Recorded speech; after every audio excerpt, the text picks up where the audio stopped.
I'm getting way too gassed. No matter how fit you are, if you're not habitually climbing mountains, then fucking climbing a mountain is going to knock the wind out of you. This is the path that we are taking towards the waterfall. Good morning. Good morning. Happy New Year to you too, sir.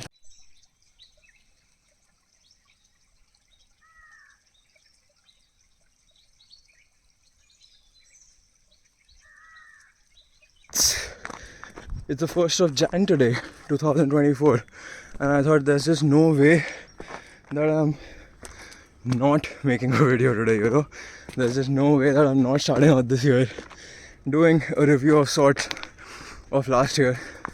So it's around oh my god.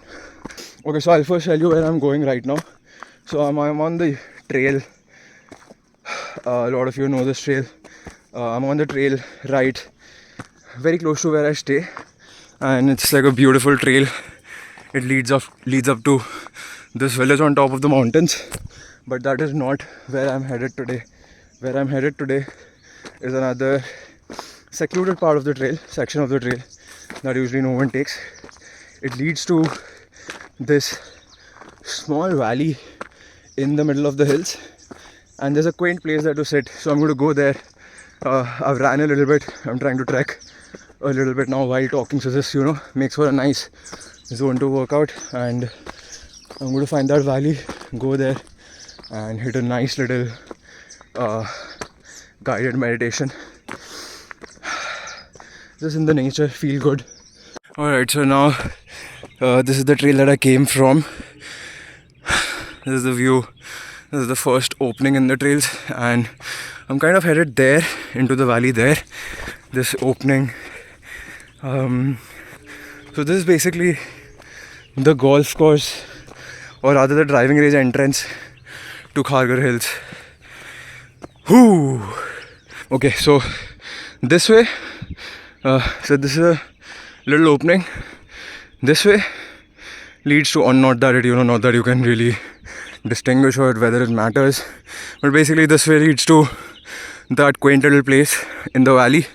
This way leads, or rather this way leads up the mountain. It's a very steep trail, one of the more steeper trails that I've ran on or trained on up the mountains.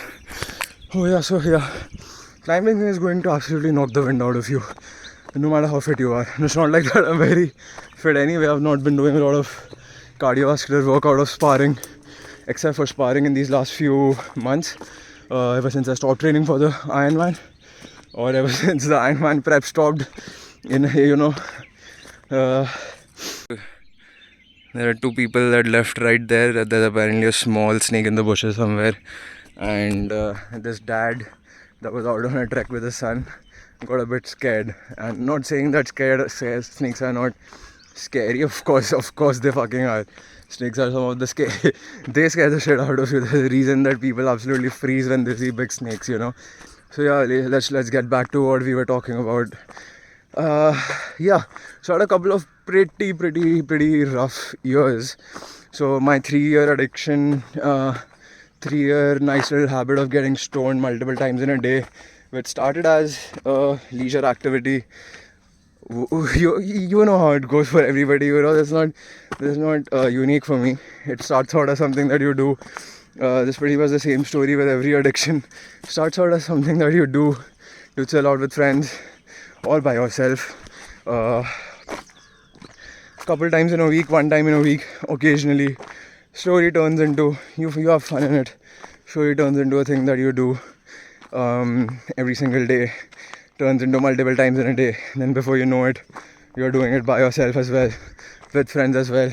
And that just kind of becomes your identity. Then you try to justify it. I tried to justify it for a long period of time, where I thought, you know, maybe this is all right. I have age on my side, I have fitness on my side, I have luck on my side. Maybe, just maybe, I can, you know, be a stoner, be an athlete all at the same time. But it was just not.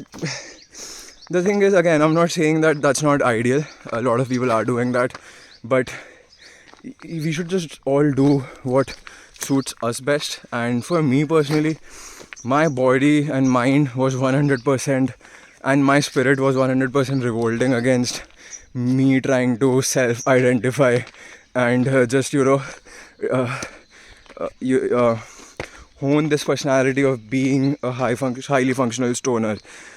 So it all culminated into like a couple of pretty bad psychotic breaks and episodes last year, not in like 2023, 2022, but even the shock of that wasn't enough to scare me straight, although I was scared straight for a bit there, but did not stop, could not stop, relapsed pretty hard. um, you know Tried to seek help, but that could not go through, did not go through with it. Alright, so we are here. This is the place. This is usually a waterfall in like the rainy season. There's a river that comes down from all the way there, and it goes down through here. There's a nice little waterfall, and it just goes into a river right there into the valley. One of the most beautiful hidden spots, locations in Kharghar Hills. I've come down here for picnics. I've come down here just to be by myself, train. I've run to here a lot of times. Today I'm going to find a spot there, somewhere around there, and just sit and meditate. But not before I say what I have to say. So, so my nice little adventure, 3-year long journey into trying to pull off being a highly functional stoner and also training for a triathlon and grappling all at the same time. It fell apart pretty hard. That plan fell apart pretty hard for me personally, and to the point that everything kind of unraveled, and it led to a couple of bad psychotic episodes for me in the December of 2022. I relapsed. Even after that, the shock of that wasn't enough to help me quit.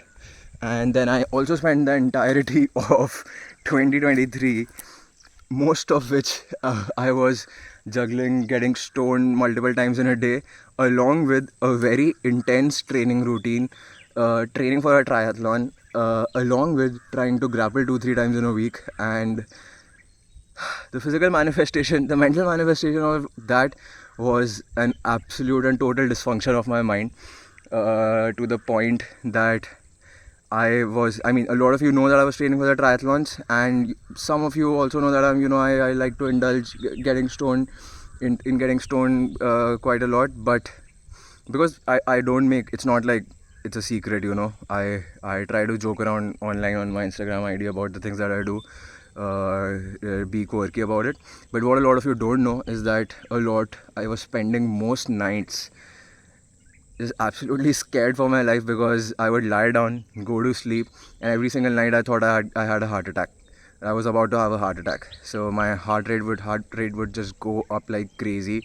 Wearing a fitness tracker for the first time in my life was not helpful. It was actually very, very, very counterproductive there, and led to a lot of anxiety and panic, that unfolded.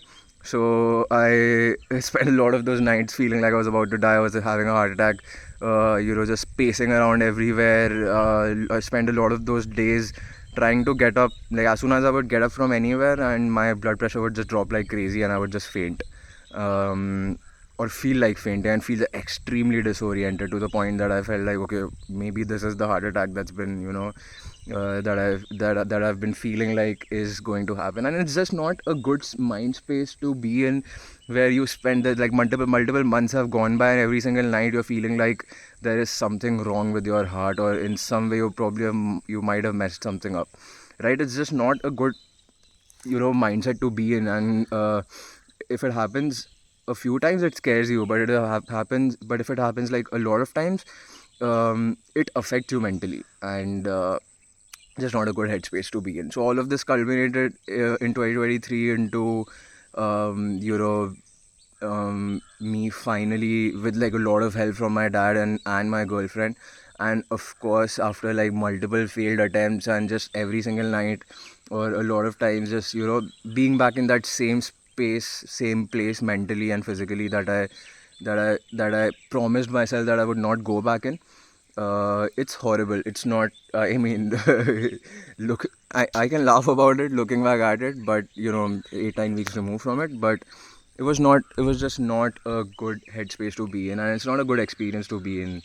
And it kind of breaks your. It starts breaking your spirit quite a lot. So um, I was able to kick that habit.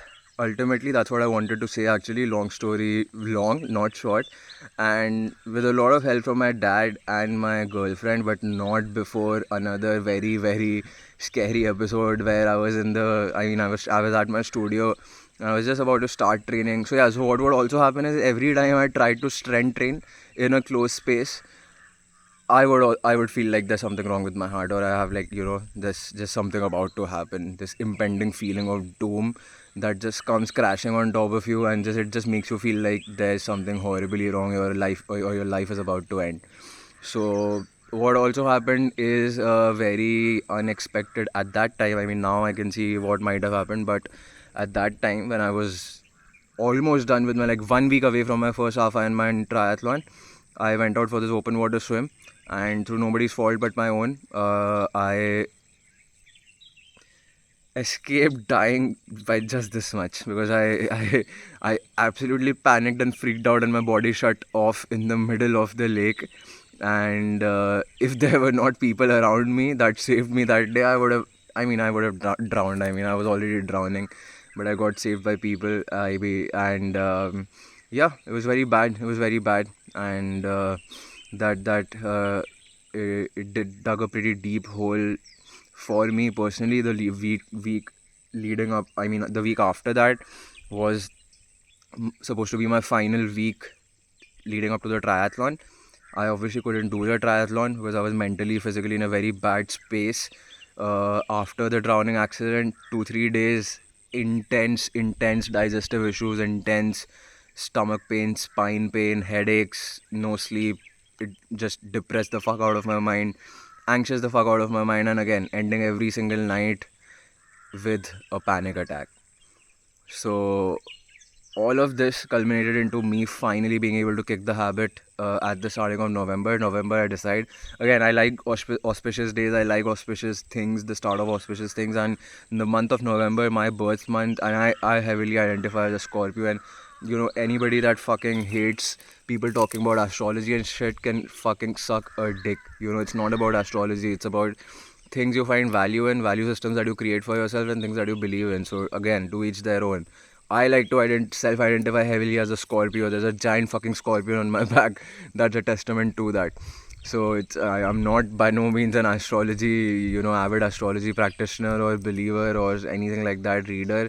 But I identify as a Scorpio. That's something that I put a lot of value in, and that's something that's been Scorpio season. The month of November is very, very. I hold it very dear to my heart, and it's been very benefiting for me.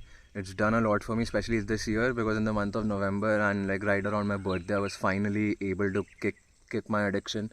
I am now 8 to 9 weeks removed from it, which might not feel like a lot, but after like struggling 3 years mentally and physically trying to quit it, trying to just not do it anymore, it feels good. It feels good to have that in the bank, and because this me being sober for 8 to 9 weeks is also it signifies a lot for me. It means that there are things that I had to do just so that I was able to do it successfully this time, because there's been a lot of unsuccessful attempts lined up before this.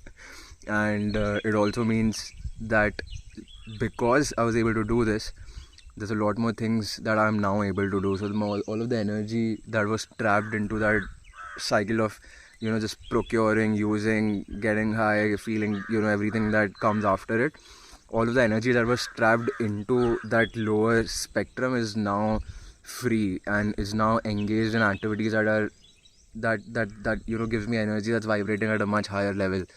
So yeah, so basically that it's so but when I look back at it, so yeah, when I look back at it, I don't see, or I do not have a list of things that I was not able to do because of the things that I had to face, or things that I have to go through, or things that I could have done only if my condition was a little better, or only if I was dealt like an easier hand, just slightly easier challenges. What I see, I mean, of course, this is me reflecting back on the year that I had, the challenges that I faced, but what I see are things that I was able to do in spite of the challenges that I had to face, everything that I had to go through. It's been one of the best, one of the most significant years of my life, because I started training BJJ this year, and that single-handedly has been one of the most fulfilling journeys that I've been on so far. Because like I said like in a previous video as well, I have spent pretty much all of my childhood thinking, believing, and being told that I just don't have the discipline to stick to something long enough. This is for the first time in my life that I've been able to get out of that frame of mind and frame of thought, and just actually stick to something long enough to see the fruits of my labor. And consistency, discipline, these are virtues that I've really learned this year, and it would not have been possible if not for starting and continuing and grinding in this beautiful sport. So I went from being the 16-year-old that walked into a fight gym, found an instant connection there, but then could not go through it because because I came back home, and no parents in their sane minds are going to allow their child to go and get their head smashed in and learn how to fight. Like, I get it, I would, but I get it how now I understand. Back then I did not, now I understand. So I was spending an entire childhood trying to look for sports where I could belong, but could not find any sports where I could belong, and not being able to do this thing that I was absolutely fascinated by, to now being a 26-year-old that is learning how to fight regularly, sparring regularly, knows about I am pretty skilled at this point. No, this is me tooting my own horn. I am by no means, I mean, I get my ass whooped by my teammates, and of course I would get my ass because there's you know what I'm saying, you guys know what I'm saying, right? I mean, of course I would get my ass whooped by anybody that's got slightly more experience than me. But then the average person, the demographic where I am coming from, people that don't know how to fight, I have a significant advantage because there's just so many things that I've learned this year, and just the fact that you do multiple hard sparring sessions every single week with people of all different kinds of shapes and sizes. You learn how to fight, you learn how to do things, you learn how to break bones, lock joints, just put somebody to sleep and all that, and that's fun. That's fun. So yeah, BJJ has been one of the most. When I look back at this year, it's been one of the most significant years because now this is a part of my identity. This was something that I was, craving for so long. Something where I felt like I was missing out. I was not able to do. I have always identified as a fighter, but now I can say that I actually am. I've competed.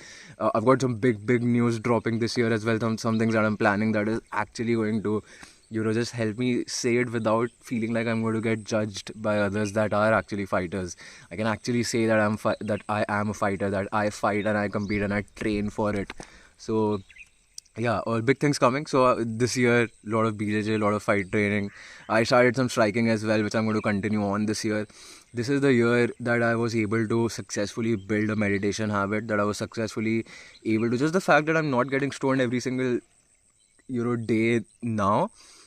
I am spending all of that time following like a very solid routine that actually works for me, that is able to give me the good feelings and able to make me feel not depressed. All of the things that I was trying to look for, in that substance use, I'm able to get that through this routine, and this routine is very giving for me. It does a lot for me, and I'm able to stick to it just because I know that if I go through with it, I feel good, I feel better, I feel motivated to function properly, normally, and I'm able to take care of my mental illness a little bit better. Uh, it helps me a lot, and I'm able to follow that the entire routine that I have set out for myself. It on paper it might be a very boring life for anybody else that just wants to have a lot of fun every single day, but for me, the kind of person that I am and the kind of things that I find fulfillment in, and the weaknesses that I have, sticking to a routine every single day does a lot for me, and this is where I feel really good. So this year I was also able to finally, just actually fundamentally work on being an entrepreneur. All this time I kind of had a very different approach to my businesses, but this year I was actually able to kind of, visualize my business on paper and work on the fundamentals, understand that nothing significant is going to happen, and this is again, this ties down to BJJ so much, because after getting in this sport, I realized that the industry that I am in, the fitness industry, it's probably, I don't know if it's one of the only places, one of the only fields of work where this happens, but it is definitely a field where it's very common to call yourself a specialist or to deem somebody a specialist after like a 6 month certification. And there are people that have been, working for 2-3 years that call themselves, specialists of all different kinds, and they are offering people things and just like intense transformations of all sorts within 3-4 months.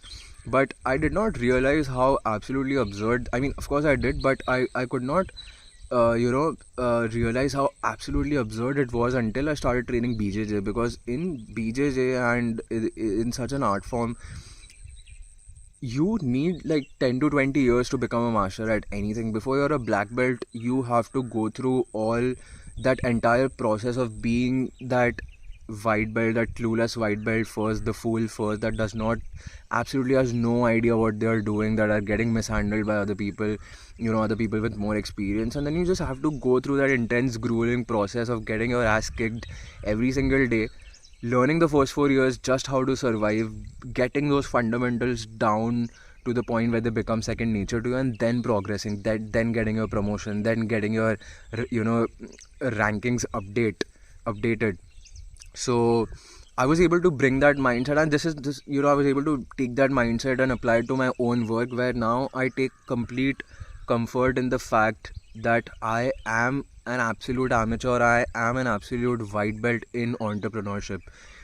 I am not going to be able to pull off anything significant or any paradigm change of sort in the next 3 months.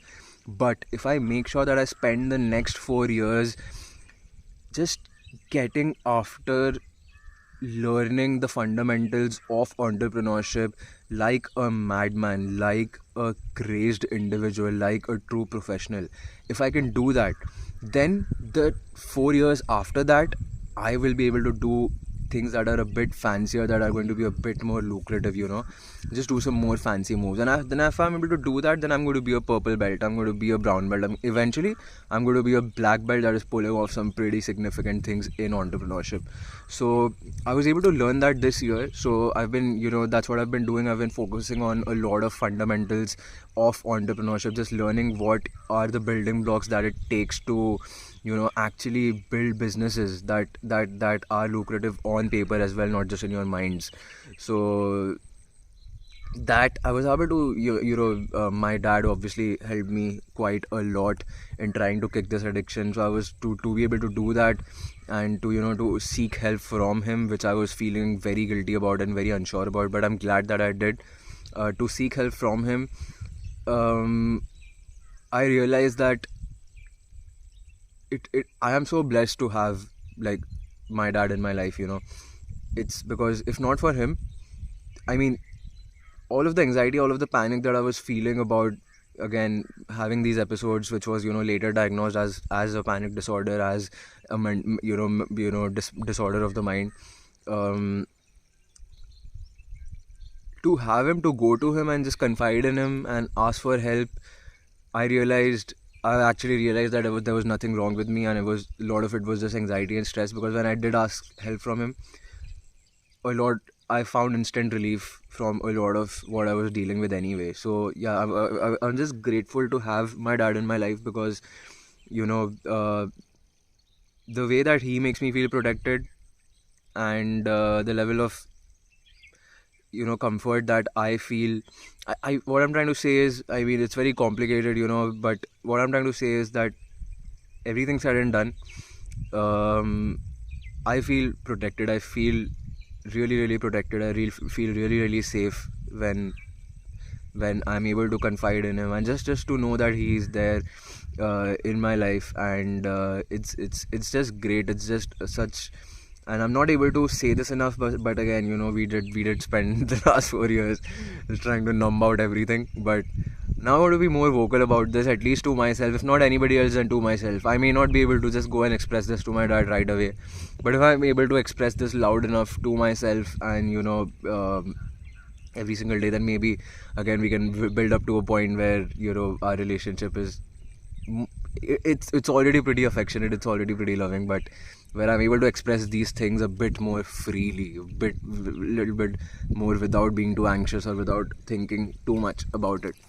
So I was able to have these some very difficult conversations. Some very difficult conversations with my dad, but some very honest conversations, which I feel like has helped me deepen my relationship with him. And just which was already there, but as you grow up, you kind of tend to distance yourself from your parents. But yeah, I'm just grateful that my parents are alive in my life, and they are the absolute best. I mean, there are all kinds of parents around that I see around me. Everything said and done, my parents, they are dedicated parents. They might have their own baggage, they might have their own shit going on, but in terms of being parents, they are dedicated individuals, and they are very loving individuals, and I'm glad that I have them in my life. And if not for them, I would not have been able to pull myself out of the slum that I was in for the last 3 years. So yes, lot of learnings this year. It was a humbling experience to find out that a lot of friends that I had were just friends because I was just getting stoned with them.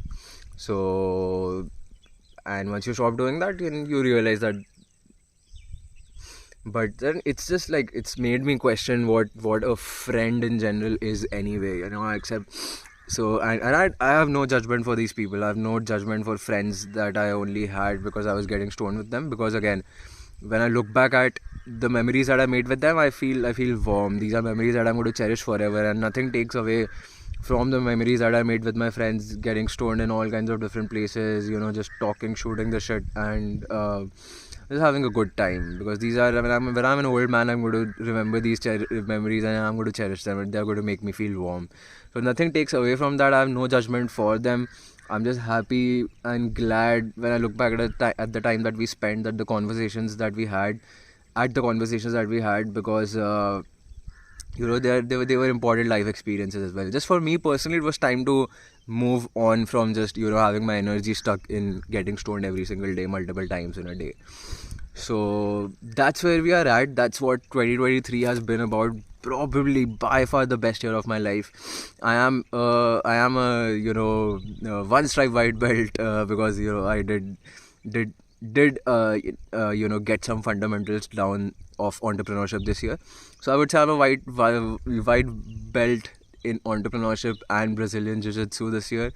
And do not forget this, I am a purple belt in exercise programming, and I still believe wholeheartedly, and I know that there's nobody quite like me that can program exercise, or that can understand exercise and training at a systemic level, outside of all the levels of biases that usually people have whenever they think about exercise and training. There's nobody quite like me. I'm a very good purple belt. I might not be a black belt yet, but there are things that I have to prove. There are things that I have to pull off before I get to that level. But I can tell you this: I've spent the last 5-6 years just honing this craft, putting a lot of time into studying, researching, and on doing all of these things, and just building my skill set up. So I am a white belt in BJJ and entrepreneurship, and I am a purple belt in exercise programming and systems thinking. So, and this year I learned that I can take absolute comfort in the fact that anything worth having in life is not going to come easy. It's not going to come quick. It's going to come after 20 years of practice, 10 years of practice, and I am absolutely in love with the process of that. I have so much fun doing things that bring me, that build into something significant after a very, very, very long time of putting in that effort. I'm completely comfortable with the fact of putting in that effort for a long time and not seeing any returns, because because first of all, the journey itself is very fulfilling, and when these things do come to fruition, it will be so fulfilling. So ultimately, I feel like my life, if I am blessed with a long enough life, is going to be a long drawn out battle of learning how to be a leader, because being a leader signifies everything. Everything, it signifies that if I do end up being a leader, and I will end up being a very sought after leader with true influence once everything is said and done, if I am blessed with a long enough life, and I hope I am blessed with a long enough life, because there are things that I have to pull off.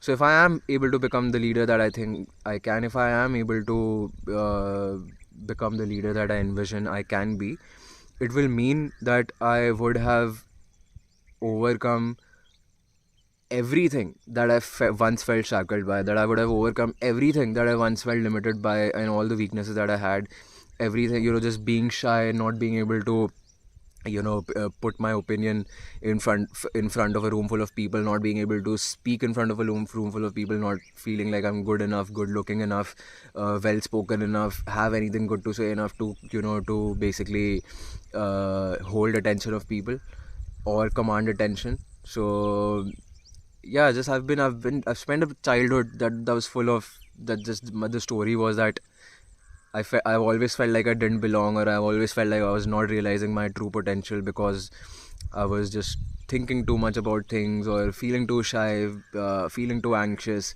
or feeling like I did not have a voice, feeling like I had nothing to say, or I would fear of judgment and all of these things. So when I do become a leader, I will be able to hold attention. I will be able to command attention. I will be able to put my word in front of thousands of people. I won't be shy. I won't be too. I mean, I will channelize my anxiety into pulling off significant things. So, and that journey, it's just going to be, it's going to be a brawl. It's not going to be easy by any means. It's not like it's been easy so far, but if there's anything that I'm good at, it's understanding what my limitations are and then just getting after them like a madman, because I know, for me, the growth, I don't have to do a lot to find what to do in life. I just need to look at everything that I suck at, everything that I feel weak in doing, everything that I feel shackled by, and then I just have to work to overcome those things. So this is what 2023 has been about. 2024 again is going to be pretty significant. There are some fun things, fun adventures that I'm going on in the first quarter of this year. Big things planned for the business, big things planned in terms of my BJJ journey, and lots more coming. And I thought, of course, this me out here. So what I'm doing right now is a small trek. I'm going to go back home. I'm going to do a cold plunge. Before that, I'm going to meditate right here. Then I'm going to journal. I'm going to put my thoughts down, and I'm going to sit and I'm going to start work for the day. Just send out memos and let all my clients know what we are going to do. Let all my online people know what we are about to do, or what they can expect in the coming few months. Just be a better leader to them, be a better professional, be a better coach, be a better trainer, and be a better everything. And just follow routines, because if I want radical changes, and I do want radical changes, they are not going to come to me without following routines that might not, I won't say that routines don't do a lot for me, because they are very fulfilling for me. So me doing this trek, it just adds. And I'm doing this on 4 hours of sleep. Like, I went out for a little New Year's Eve hang last night. I had a couple of drinks. I only slept 4 hours. I slept at 4 in the morning, got up at 8. But I thought, the adaptation, like we know in exercise science, like we know in training, that the body, if you want to adapt to things that are more than your current capability, or you're going to have to do things that are tougher than what you're currently doing. So I've been following a pretty damn nice morning routine for the last couple of months, but adding this trek to that morning routine is just me trying to level up, going out of my comfort zone. I could have meditated and I could have done this at my home as well, but coming to the mountains, making this trip out to the hills and doing it here, it's just, I'm already feeling so great just because of it. And so yeah, that's what I'm up to today. This is the 1st of January. This video will go up today for sure. And this year I'm going to hone into just being a better content creator, because if I want to command attention, if I want to be a voice of true influence, then I just have to this is a level of vulnerability that I just need to have, that I just have to have, I have to put these thoughts out there. Because at the end of the day, I am nothing more and nothing less than an example. And after everything said and done, people are going to look at me and say, okay, yeah, he was an example of this. So I don't want to be an example of nothing, and I don't want to be an example of bad things if I can help it. We'll see. But so yeah, it's up to me if I want to set a good example for people. Is I have to. I'm comfortable with being a fool, with putting my thoughts out there, unadulterated, unfiltered, and having them open to the judgment of other people. That's completely all right with me. It's only going to teach me things, right? I'm only going to be stronger after the fact. So this year we own into, and I'm not going to flirt around with being a content creator anymore, because I have been for a longer amount of time. I'm not been able to see any growth out of it. And I just don't mean growth in terms of numbers, growth in terms of how fulfilling I find it, or how challenging I find it. So I'm going to level up. I'm going to hone into being a content creator. I'm going to do a lot more content on YouTube, put things out there, hopefully set a good example for people, and just take it from there. And let's see what kind of a 2024 we have, or the world has at large. There are some pretty mad things happening in this world as well. So yeah, that's about it for today. I think this is like a 30-minute long video. Why don't we call this a podcast? Alright, so I'm going to meditate and head back home. I feel pretty cool down now. So I'm going to meditate, head back home, and just carry on with my day. And I hope you guys have a pretty significant year as well. Do whatever you need to do to cope with this absolutely mad journey that we call life. And yeah, let's interact. Let's talk. Let's see what's going on with each other, how we can help each other. And I hope you guys have a very, very great year. I hope you guys had a nice year. If you guys want to let me know how your year was, this is something that I've been asking. So yeah, one last thing. So I mean, you kind of have to fake it till you make it. So I'm not great at having conversations. So I've been working and studying about how to have conversations. And turns out one of the better conversation starters are to just ask people what their biggest learnings were in the last year, and then what their goals are in the next year. So why don't you guys also let me know what are your biggest three? I mean, I went into it pretty deep. So why don't you guys also let me know what your three biggest learnings were in the last year, and what your top three goals are going to be heading into 2024. And let's talk about it. Alright, I'm going to stop this video here now. Just meditate and go back home. See you guys. Keep training.